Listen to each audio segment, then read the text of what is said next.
Мынау крем, сперма қосылған крем. Арнайы бетімізге жағамыз да. Бетіне расымен сондай кремдерді алып жағатын қыздар бар. Әрине бұл қалжың, ешқандай сперма қосылмаған жай крем. Бірақ сондай маркетингке сеніп, бетіне расымен сондай кремдерді алып жағатын қыздар бар. Және сол жайында бізге хат жазады ғой. Спермасы бар кремдер қымбат тұрады, соны жақсам бетіндегі әжімдер, дақтар кете ма, расымен соның пайдасы бар ма деп. Қыздар, ойлаңыздаршы, какой-то бір бұқаның болмаса жаңағы овечий дейді, яғни қойдың, қошқардың спермасына алып кремге қосады да, сіз бетіңізге жағасыз да. Соны естіп алған еркектердің жаңағы спермасын да бетіне жаққысы келеді, күйеуінің спермасын бетіне жаққысы келетін әйелдер де көбейді қазір. Соған байланысты неше түрлі сұрақтар қойып жатады. Дәл осы жерде мен сіздерге айтатын едім, еркектерден үлгі алыңыздаршы. Еркектер кез келген рекламаға сене бермейді. Тем более оған сперма қосылған десе, ол өліп бара жатса да бетіне жақпайды. Ничего себе, еще какой-то қошқардың спермасын ұрғын бетіме жағам ба деп да.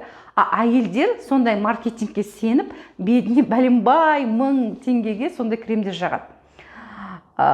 Но қыздар, ол сперматозоидтың құрамында әртүрлі витаминдер бар. Өйткені ол болашақ баланы жасайтын клетка, ұрық клетка, е? Сол үшін еркектің ағзасында жасалған кезде сперматозоидтың құрамына сондай қоректік витаминдері бар, минералдары бар нәрсені Алла тағала солай жасайды, чтобы ертең аналық клетка мен сперматозоид кездескен кезде жақсы бала шығу үшін. Дәл сол сияқты сізде де айына бір рет аналық ұрық клетка пісіп жетіледі. Еркектерде 3 күн сайын миллион сперматозоидтер түзіліп жатса, сізде айына бір-ақ клетка өндіріледі.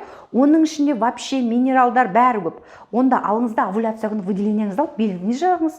Тоже жаңағы ұрықтаны болмаса, біздің яйцеклетка ағып кетеді. Сонда алыңызды бетіңізге жағып алыңыз, витамині көп деп. Енді ол ақылға сыймайтын нәрселер ғой. Яғни оның құрамында біздің аналық кезде жаңағы сперматозоид, витаминдер бар екен деп, оны бетке жағудың қажеті жоқ. Біздің ата әжеміз ешқандай сперманы жақпай-ақ әдемі айшолпандар, таңшолпандар дүниеге келген, әдемі сұлу өмір сүрген.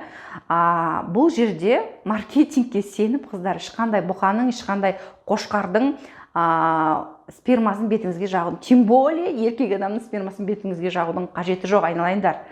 Оны сіздерге жаңағы кремді қымбат сату үшін, ойбай ана сперма бар, мынандай бар деп сатады. Оған сенбеңіздер. Бетіңіз әдемі сұлу болу үшін көңілді жүріңіз. Сіз қанша жерден қымбат крем алып жағыңыз, ішіңізде ит өліп жатса, ақ ит кіріп қарай шығып жатса, онда сіздің керемет крем жаққаныңыздан пайда жоқ. Өйткені бет бейне адамның сыртқы келбеті, ол ішкі жан дүниесінің айнасы. Ішіңіз таза, көңілді, жүретін болсаңыз, бетіңізге әжім түспейді. Сондықтан айналайындар, маркетингке сеніп, жаңағы спермасы қосылған крем деп бетке жағудың мүлде қажеті жоқ. Крем жағу пайдалы. Обычный коллаген қосылған, менің қолымда мысалы коллаген қосылған крем. Вот коллаген, эластин біздің ағзамызға керек дүниелер, өйткені ол талшықтар. Сондай кремдерді жағыңыздар. Увлажняющий крем жағыңыздар. Біреуге питательный крем керек. Яғни косметологтан барып, арнайы бетіңізге күтім жасаңыз. Ешқандай өтірік рекламаға сеніп, сперматозоид қосылған крем жағып, оған бәленбай мыңдаған ақшаңызды құртудың мүлдем қажеті жоқ. Ол қаншалықты сауатсыз болу керек, чтобы сперма қосылған кремді бетіне алып қалай жиркенбей жағасыздар, қыздар. Тем более күйеуімнің ұрығын бетіме жақсам ба боламын, жұтсам бола ма деп сұрайтын қыздар бар. Мә, сперматозоидты жұтуға қыздар вообще ауызға да алуға болмайды. Это же ужас. Ауыз бен көттің айырмашылығы болу керек. Ол асқазан сперматозоидты қорытуға арналмаған. Ол белок, көмірсу деген тағамдарды қорыту үшін арналған орган. Айналайындар, бір нәрсемен көтпен ауызды шатастырмаймыз.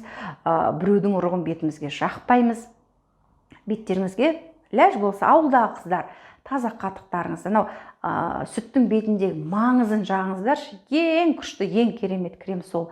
Менің 98 жасқа, яғни 100 жасқа 2 жыл жетпей қалған әжем, 98 жасында нағашы әжем қайтыс болды, өзімнің туған нағашы әжем. Бетіне сүт сауғаннан кейін, соны бүйтіп, маңызын алып, бетіне жағатын. Беті жылтырап, ешқандай әжімсіз қайтыс болды. Өзі толық болған жоқ, арақ болды, содан ба білмеймін. Қатты бір әжім болған жоқ, салданған жоқ. Өлгенге дейін өзін обслуживать етеді, ешқашан бір астына жіберіп бойық сүдігімен жатқан емес. үнемі дұғасында күнімді ешкімге қаратпа деп айтатын, өз аяғымен жүріп қайтыс болды. Сондықтан алтындарым, ондай бір рекламаға сенбеңіздер, көбірек қимылдаңыздар, жүріңіздер, көңілді жүріңіздер, адамдарға тек жақсылық тілеңіздер, қара ниеттенбеңіздер, ешкімді қызғанбаңыздар. Өйткені қызғаныштан адамның іші өртенеді, іші өртенген кезде оның бетіне шығады, беті өртеніп жанып кетеді. Қалжың болса да айтайын. Сондықтан ниет, амал, сол нәрсе біздің бетімізге шығады. Адамның нұры, жүзі бұл Алланың жаратып бізді Алла жаратқан кезде сол болмысымыздың ажарымызды Алла тағаланың отражениесі көрініп тұрады әрбір адамның бетінен. Мысалы, Алланың 99 есімі бар деді ғой, қаһар деген есімі бар. Яғни қаһарлы. Кейбір адамның сұрына қарасаң, соңында қаһарлы бетіне қарап сөз айтудан қорқып тұрасың, яғни Алланың қаһар есімі жүзінен көрініс тапқан. Мейірімді деген есімі бар, біреудің түріне қараш, мейірімді да сондай, я Рахман, я Рахим деген есімдері бар, Вот именно кейбіреудің түрінен я Рахман, я Рахим, мейірімділердің мейірімдісі болған Алланың көрінісін табасыз. Сондай мейірім жүзіне қарасаң шуақ шашып тұратын адамдар болады, қамқор адамдар болады. Яғни әрбір адамның бетінен Алланың әртүрлі есімдері көрініс тауып тұрады. Сондықтан беттеріңізге күтім жасаңыздар. Беттен ешқашан, кстати, ұруға болмайды, өйткені ол тоже Алла тағалаға біздің жүзіміз арқылы Алла тағаламен байланыс болатын болғандықтан адамның бетінен ұру ол да дұрыс емес дүние. Шапалықпен ұруға болмайды. Беттеріңізге күтім жасаңыздар, бетіңізді жақсы көріңіз, ішкі жан дүниеңізді тазалаңыз, сол кезде бетіңізден нәрленеді. Сәттілік.